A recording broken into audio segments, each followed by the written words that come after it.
제1장 배움. 무엇을 위한 배움인가? 과거에는 마음의 성장을 위해 배움을 구하는 이가 많았으나 요즘은 타인이나 세상의 칭송을 받기 위해 혹은 돈을 벌기 위해서 배움을 구하는 이가 더 많다. 이는 실로 안타까운 일이다. 사람은 마음의 성장을 경험했을 때 가장 크고 깊은 행복을 느낄 수 있기 때문이다. 배움을 계속할 때 인생은 흥미로움으로 가득 찬다. 모르는 것이 생기면 배움에 대한 의욕이 넘쳐 흘러 밥을 먹는 것조차 잊어버린다. 배움이 깊어감에 따라 몰랐던 것을 알게 되니 그 즐거움에 걱정거리도 잊혀진다. 이렇게 해를 거듭하여 백발의 노인이 되었지만 아직도 배울 것이 많기에 외로움이나 공허함을 느낄 겨를이 없다. 그리고 인생은 늘 이러했기에 지금까지 행복했다. 배움을 계속할 때 인생은 흥미로움으로 가득 차고 생을 마감하는 순간까지 설렐 수 있다. 기본을 익혀라. 나는 일전에 종일토록 아무것도 먹지 않고 한숨도 자지 않으며 오로지 하나의 생각에만 골몰했던 적이 있다. 그러나 결국 변변한 결론이나 이치 하나 얻지 못한 채 헛고생만 하였다. 요컨대 홀로 생각하는 것보다 기본을 배우는 것이 선행되어야 한다는 것이다. 어떤 일이든 기본을 익히지 않으면 바른 결론을 이끌어내지 못한다. 좋은 스승에게 배우고 싶다면 진정한 공부란 가르침을 일방적으로 받기만 하는 것이 아니다. 교사가 사각형에서 하나의 모서리를 알려주면 나머지 세 개의 모서리를 스스로 유추해낼 수 있어야 한다. 배운 내용에 대하여 그만큼의 사고를 이끌어낼 정도로 나름의 고민과 연구를 하는 학생이 아니면 좋은 교사는 오랫동안 지켜보려 하지 않는다. 좋은 스승에게 오래도록 배우고 싶다면 배움의 의지와 정열을 가슴에 품고 스스로 사고하라. 배움에 대한 정열을 불태워라. 좋은 교사는 진심으로 배움을 갈구하는 학생이 아니면 가르치지 않는다.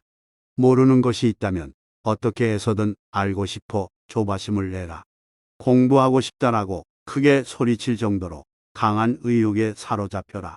이 정도의 절실함이 없으면 좋은 교사에게 가르침을 받을 수 없다. 배움으로 무언가를 터득했다면 자기 방식으로 설명하고 싶어서 안달을 내야 한다. 애써 공부했는데 제대로 표현할 수 없으라며 안타까워하라. 이 정도의 열애가 없으면 좋은 교사는 더 깊은 진리의 세계로 인도해 주지 않는다. 좋은 교사에게 배우고 싶다면 배움에 대한 정열을 불태워라. 배움이란 넓은 황무지를 평평하게 고르는 것과 같다. 거친 땅에 내리친 단 한 차례의 괭이질이 그 땅을 비옥하게 일구기 위한 하나의 전진이듯 아주 소소할지라도 무언가를 배운다는 것은 그것만으로도 훌륭한 전진이다. 아무리 작은 노력이라도 아무것도 하지 않는 것보다는 훨씬 가치가 있다. 현관을 지나가라. 집 밖을 나설 때 현관을 지나지 않는 사람은 없다. 그런데 어째서 우리들은 더 넓고 충실한 인생의 길로 이어진 특별한 현관은 좀처럼 지나가지 않는 것일까? 여기서 말하는 특별한 현관은 당연히 배움을 의미한다. 우리는 이 현관을 지나 더 넓은 세상으로 나갈 필요가 있다. 배움에 대한 마음가짐. 무언가를 배우는 마음가짐이란 도망치는 사냥감을 쫓는 것과도 같다. 좀처럼 잡히지 않아 애를 태우는 기분이 되는 것이다. 오로지 그것 외에는 아무것도 생각하지 못할 만큼 절실한 기분으로 자신을 몰아가는 것이다. 하지만 그처럼 필사적으로 배웠음에도 불구하고 이제 됐겠지라며 잠시 긴장을 풀고 쉬는 것만으로도 배운 것을 잊어버릴 수 있으니 두려운 일이 아닐 수 없다. 진정한 마음의 성장을 얻어라. 책을 통해 지식을 얻는 것은 중요하다. 그러나 마음의 성장을 위해서는 그보다 우선하여 행할 것이 있다. 먼저 가족이나 주위 사람들을 위해 자신이 할 수 있는 일을 성심껏 행한다. 다음으로는 존경할 수 있는 사람과 교류하며 그를 돕거나 그의 언행을 보고 배운다. 그런 후에도 여유가 있다면 그때 책을 접한다. 사람과의 소통을 제쳐놓고 단순히 책 속의 지식에만 빠져들면 진정한 마음의 성장은 기대할 수 없다. 완고해지지 마라. 배움이 깊어짐에 따라 우리는 이 세상에 다양한 가능성과 가치, 인생관이 있음을 깨닫게 된다. 그렇기 때문에 바르게 배운 사람일수록 자신만 옳다는 생각을 하지 않는다.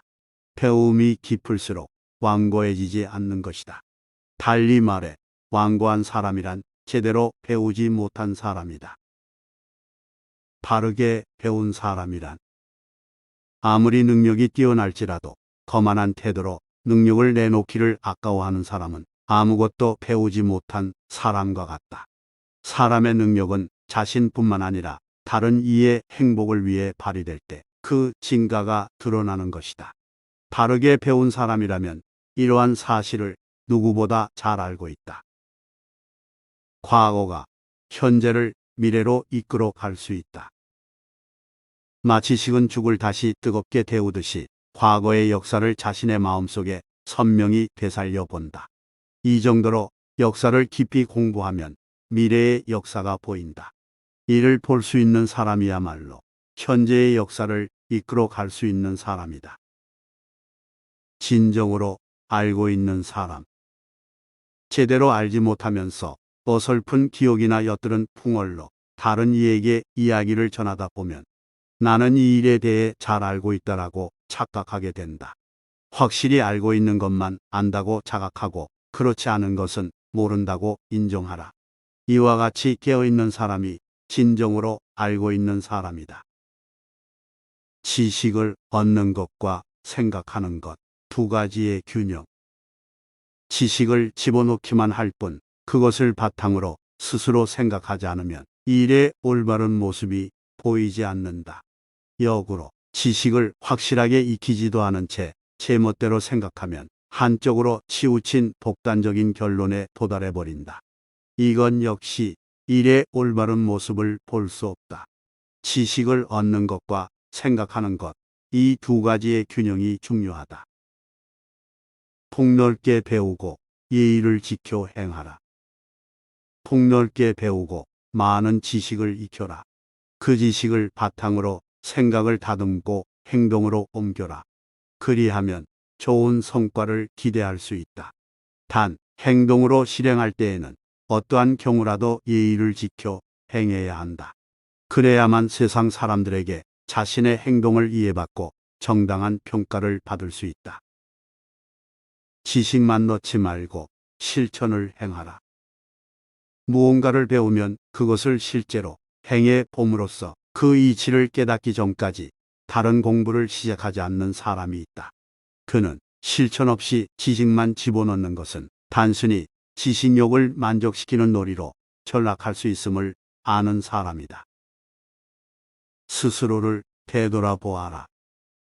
아직 충분히 터득하지 못했거나 자신의 머릿속에서 확실히 정리되지 않은 것을 타인에게 말하는 것은 마땅히 경계하고 부끄러워해야 할 일이다. 무언가를 배우는 도중에는 자신도 모르는 사이에 그 같은 실수를 저지르기 쉽다. 그렇기에 늘 스스로를 되돌아보아야 한다. 썩은 나무에는 무늬를 새길 수 없다. 어떠한 명인도 썩은 나무에는 무늬를 새길 수 없다. 아무리 솜씨 좋은 미장이라도 썩은 흙으로는 견고한 벽을 쌓을 수 없다. 사람의 마음도 이와 마찬가지다. 아무리 좋은 교사를 만나더라도 배우는 이의 마음이 삐뚤고 의욕이 없다면 성장할 수 없다. 그러므로 배움에 앞서 내 마음이 비뚤어지지는 않았는지 진정성을 가지고 일을 대하는지 항상 살펴야 한다. 배움은 자랑하기 위해서가 아니다. 무언가를 배우면 그 의미를 충분히 생각해 보지도 않고 어설픈 지식을 내세워 잘난 체하는 사람이 있다. 그 같은 사람은 마치 그것을 잘 알고 있다는 착각에 빠져 애써 배운 지식까지 무용지물로 만들어버린다. 배움은 타인에게 자랑하기 위해서가 아닌 마음의 성장을 위해 구하는 것이다. 그렇기에 지혜나 지식은 자신의 마음속에 먼저 확실히 새긴 후 다른 이에게 전해야 한다. 제2장 가족. 가족은 가족을 감싸야 한다. 부모는 자식이 아무리 많은 잘못을 저질러도 아이를 감싸고 싶어 한다. 자식 또한 아버지가 아무리 큰 죄를 지을지라도 아버지를 감싸려 한다. 부모와 자식은 절대적 사랑의 관계이기에 이것은 틀린 일이 아니다. 가족은 가족을 감싸야 한다. 만약 죄를 저지른 이가 가족에게까지 버림받는다면 그는 두 번 다시 일어나지 못할 것이다. 속죄도 할 수 없다. 사람은 가족의 사랑을 느낄 수 있어야 죄의 무거움을 자각하고 비로소 속죄할 수 있다. 부모 시대의 방식을 존중해라. 현재의 생활과 동떨어진 선대의 방식을 고수하는 부모의 마음을 바꾸고 싶다면 부모의 기분이 상하지 않도록 진중하고 부드러운 말로 간청해라. 그럼에도 불구하고 부모가 변화를 거부한다면 그에 순응하고 그들 시대의 방식을 존중해라.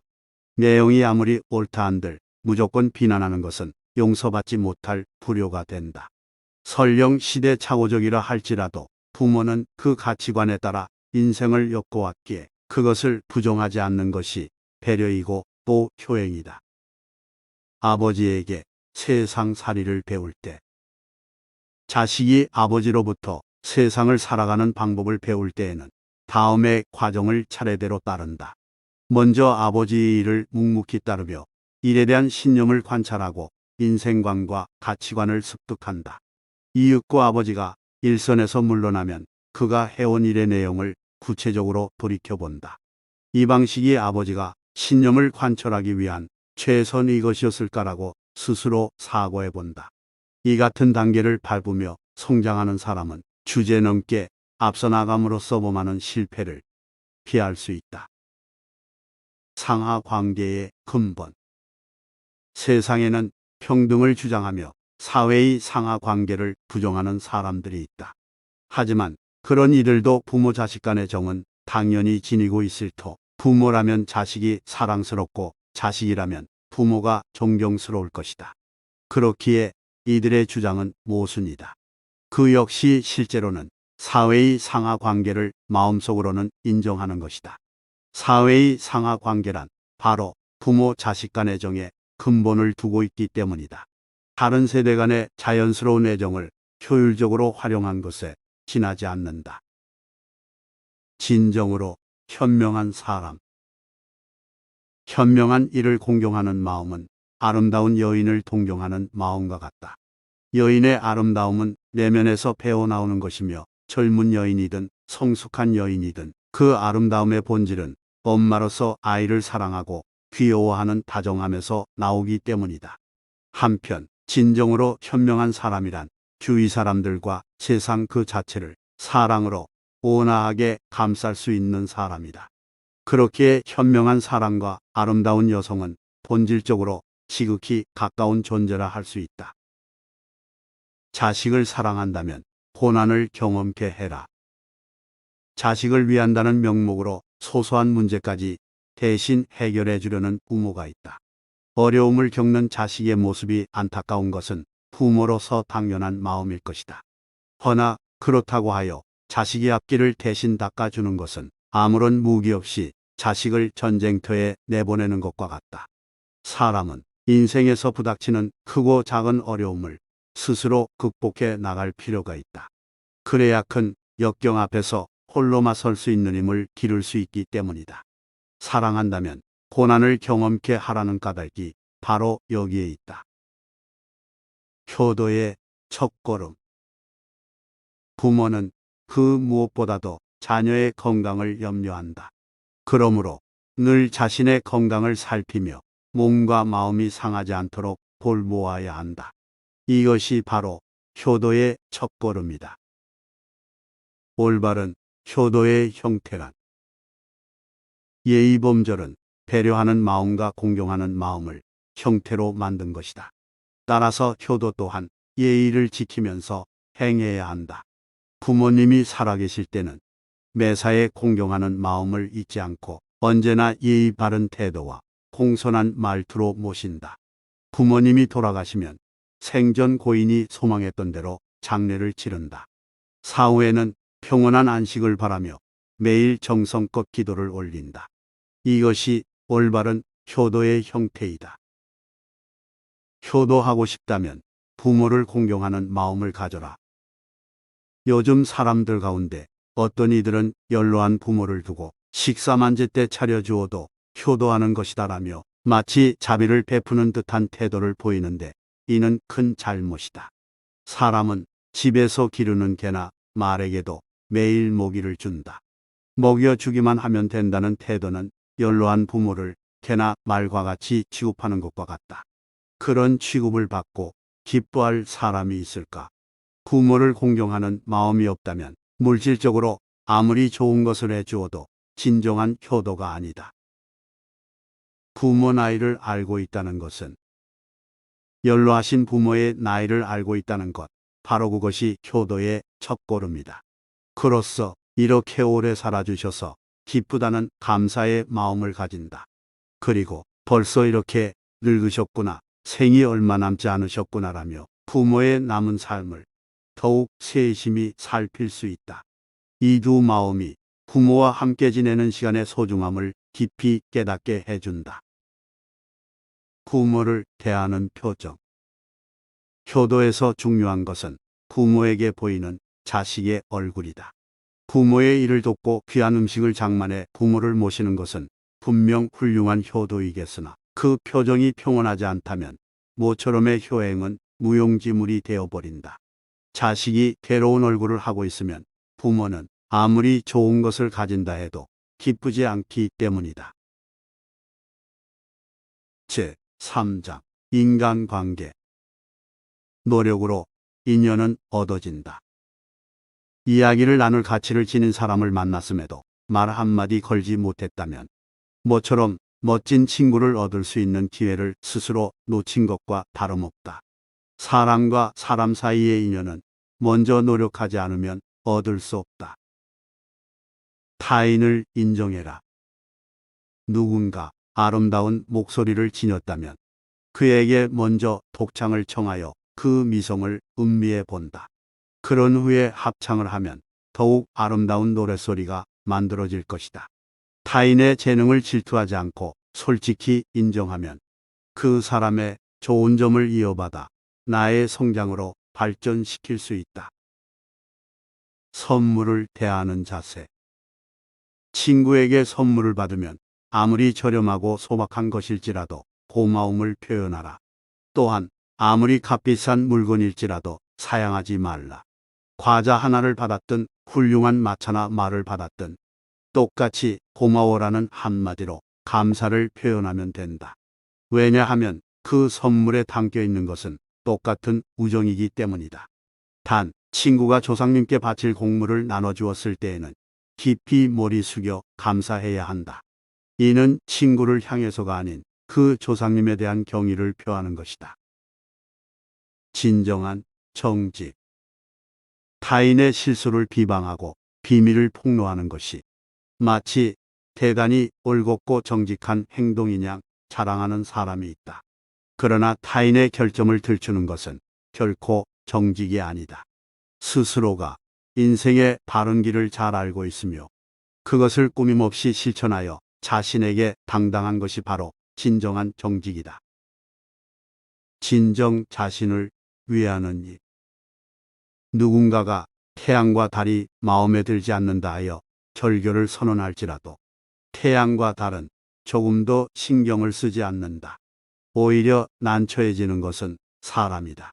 마찬가지로 상대방이 정말로 훌륭한 사람이라면 내가 하찮은 허세나 고집으로 상대를 부정해 본들 나에게 아무런 이익이 되지 않는다. 그저 상대방의 훌륭함을 인정하고 솔직하게 가르침을 청하는 편이 진정 자신을 위하는 일이다.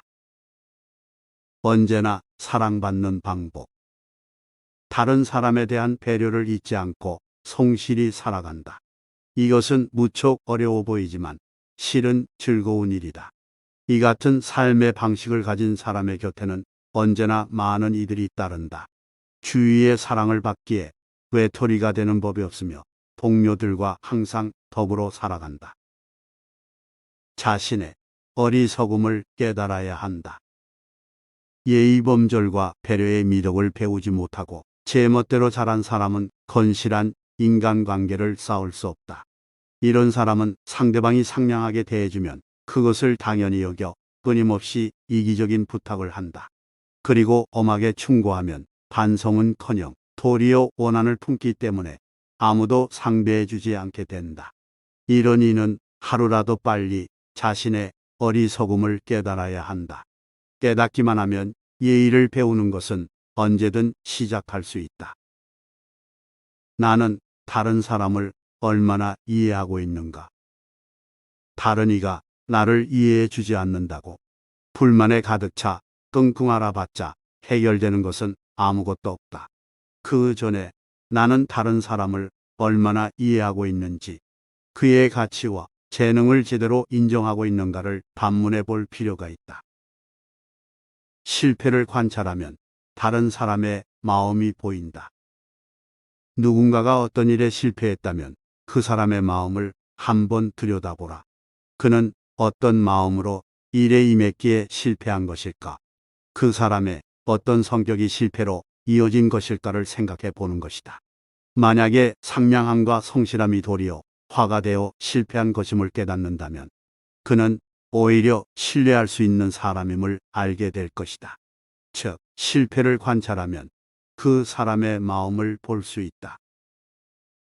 억측을 멀리하되 통찰력을 지녀야 한다. 타인을 보고 혹시 나를 속이려는 것은 아닐까 라고 지레 짐작하지 말라. 혹시 나를 의심하는 것은 아닐까라고 걱정하지 말라. 선량한 사람은 억측을 하지 않는다. 하지만 이것만으로는 현명한 사람이 될 수 없다. 억측은 하지 않되 자신을 속이려는 상대방의 악의를 직관적으로 간파하는 통찰력을 지녔을 때 진정으로 현명하다고 할 수 있다. 드러나는 말만으로 판단하지 않는다. 배려심이 있는 사람의 말에는 언제나 상냥함이 묻어난다. 하지만 상냥하게 말을 걸어오는 사람이 반드시 배려심을 지녔다고는 할 수 없다. 상냥한 말은 거짓으로도 우밀 수 있으며 이러한 거짓 상냥함에는 상대를 이용해 이득을 보려는 욕심이 숨어 있기 때문이다. 그럴듯하게 말만 떠들 뿐 행동은 그렇지 않은 사람들이 우리 주변에도 드물지 않다.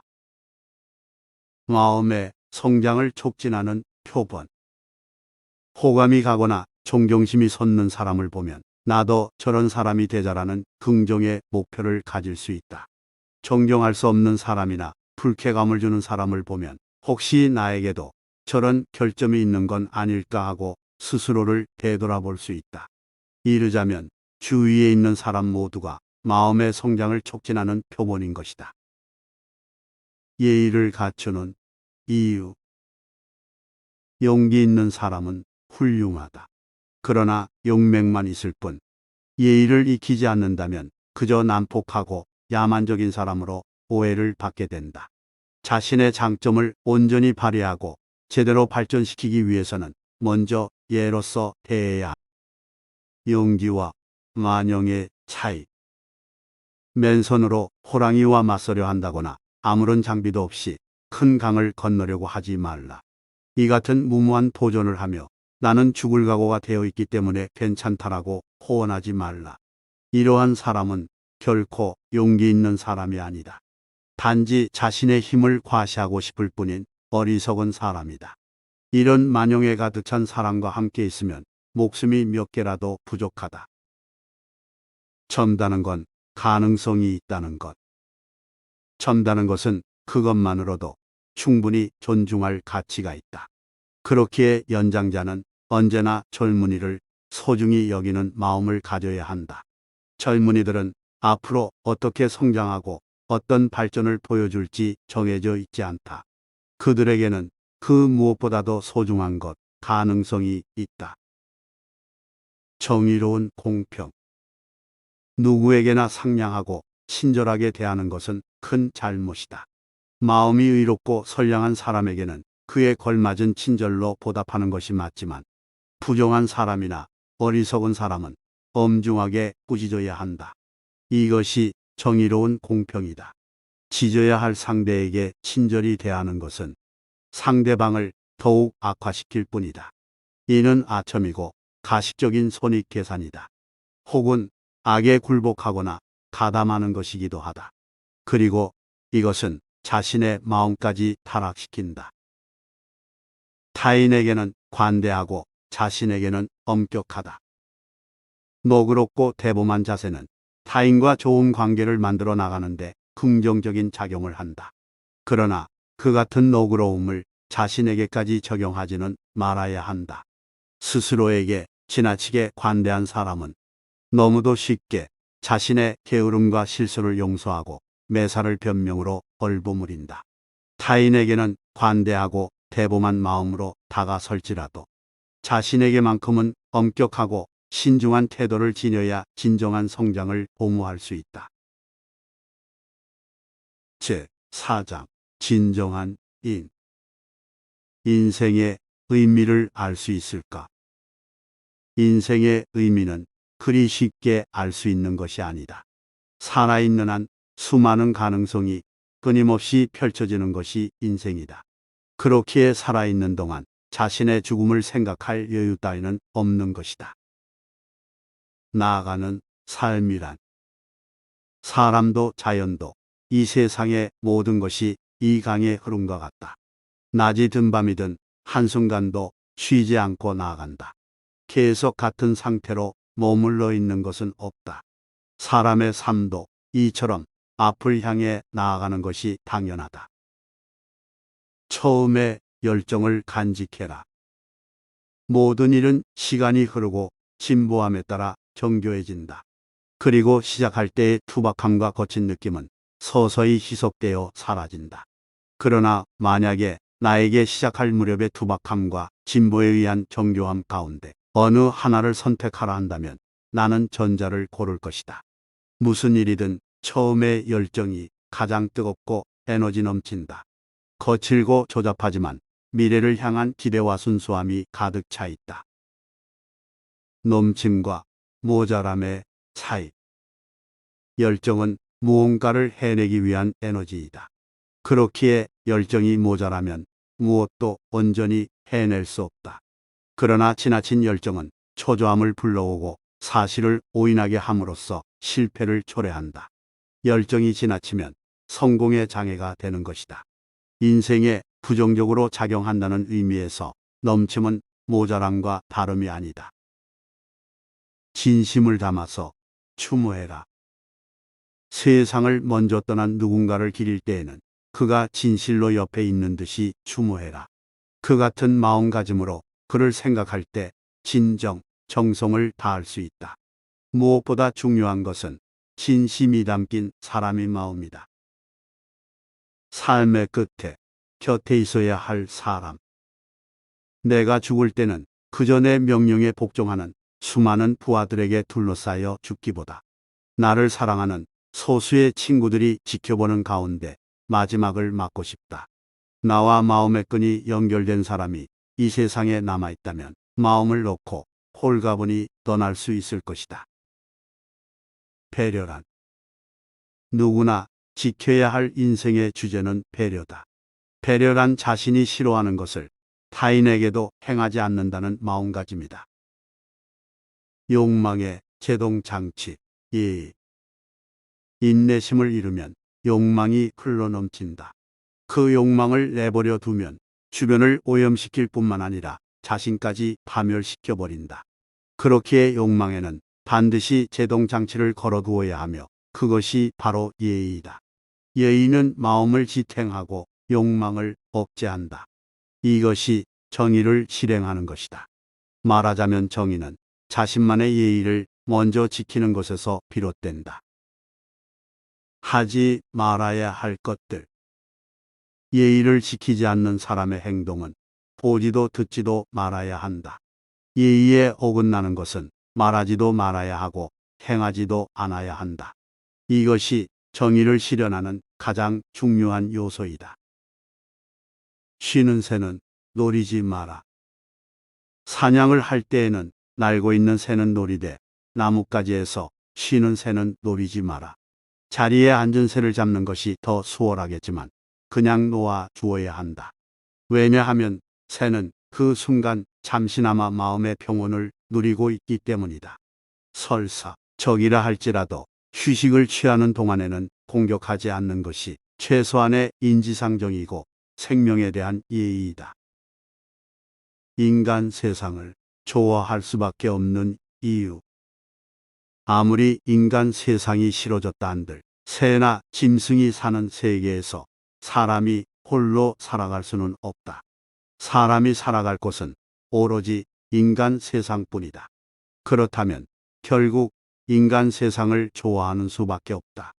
세상을 싫어하는 자신의 마음을 바꾸거나 세상의 싫은 점을 없애고 살기 좋은 세상이 되도록 바꾸거나 둘 가운데 올바른 길이 무엇인지 잘 생각해 보아야 한다. 모든 지식은 평범한 일상의 문제와 직결시켜라. 다양하고 풍부한 지식을 머리에 새겨 넣었으면 그것을 극히 평범한 일상의 문제와 직결하여 생각해 보아야 한다. 그렇게 배우고 익힌 것이야말로 마음을 성장시키는 양식으로 승화할 수 있다. 아무리 난해한 이론이나 방대한 지식을 익혔을지라도 나는 특별하다라고 자만하며 현실과 거리를 두면 존경받는 사람이 될 수 없다. 진정한 정의가 세워져 있어야 한다. 세상에 진정한 정의가 세워져 있으면 사람들은 어떠한 규칙이나 의무도 납득하고 따른다. 그렇기 때문에 비난과 비판의 소리가 불거지는 일은 없다. 즉, 사람들로부터 나오는 비난의 목소리란 세상의 정의가 사라졌음을 알리는 경종과도 같다. 정의로운 사람의 조건. 욕망에 지지 않는 강건한 이성을 가지고 있어야 한다. 올바른 일이라면 망설임 없이 행하는 단호함이 있어야 한다. 거짓이나 꾸밈 없는 자기 본래의 모습으로 자리에 있어야 한다. 자랑을 늘어놓으며 돋보이길 원하는 자만심이 없어야 한다. 이것이 정의로운 사람으로 성장할 수 있는 조건이다. 이 조건 중에서 하나라도 온전히 익히기 위해 노력해야 한다. 사람의 본성을 꿰뚫어 보느니 어질고 정의로운 자는 사람의 본성을 바르게 꿰뚫어 본다. 편견을 갖지 않기 때문에 무엇에도 현혹되지 않고 공정한 평가를 내린다. 그렇기에 존경해야 할 사람을 올바르게 존경하고 비판해야 할 사람을 분명히 비판한다. 타인의 행복을 위해 행동하라. 정의는 자신이 아닌 타인의 행복을 위해 행동하는 것이다. 자신이 좋아하는 일을 타인에게 양보하고 자신이 이루고자 하는 것을 다른 이가 이룰 수 있도록 밀어주는 것이다. 그로 인해 더 많은 사람들이 행복해질 수 있다면 누구의 공이 되어도 상관이 없다.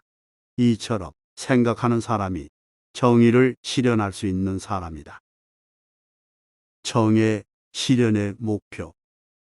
정의의 실현을 인생의 목표로 삼는다는 것은 얼마나 무거운 짐을 지는 것과 같을까? 이런 결심을 죽을 때까지 지켜내는 것은 얼마나 먼 길을 가는 것과 같을까? 정의란 어설픈 각오로 지켜낼 수 있는 것이 아니다.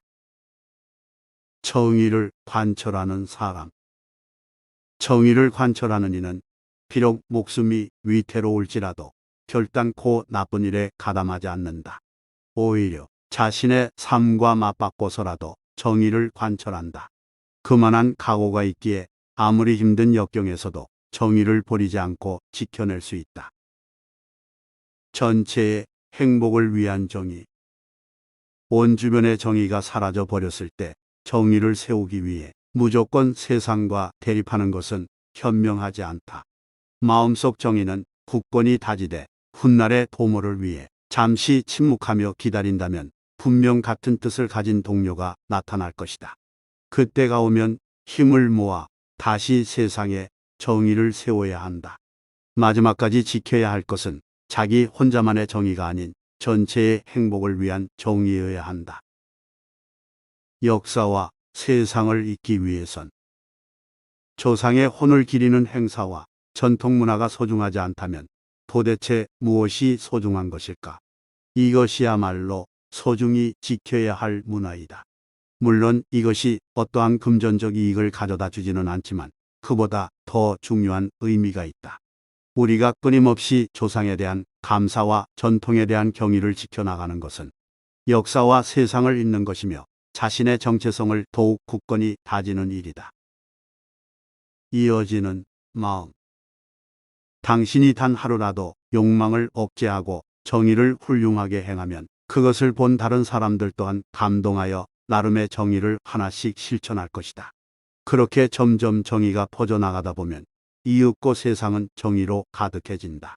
정의는 한 사람만의 행동으로 끝나는 것이 아니다. 마음에서 마음으로 전해진다. 신과 함께 현실에 충실해라. 종교와 관계없이 모든 신에게는 존경의 마음을 가져야 한다. 자신과 상관없는 종교일지라도 신자의 신앙심을 존중하며 부정하지 않는다. 단, 신을 공경하되 지나치게 의존하는 것은 경계해야 한다. 신을 모시며 마음의 위안은 얻되 현실의 생활에 충실한 것이 바로 지혜로운 삶이다. 모든 신은 항상 지켜보고 있다. 근본적인 정의를 거스르는 죄임을 알고도 저지른 죄는 자신의 양심까지도 등진 죄이다. 이 죄를 저지른 사람은 어떤 신에게 기도를 할지라도 구원받지 못한다. 모든 신은 정의의 하늘 아래에서 사람들을 지켜보고 있기 때문이다.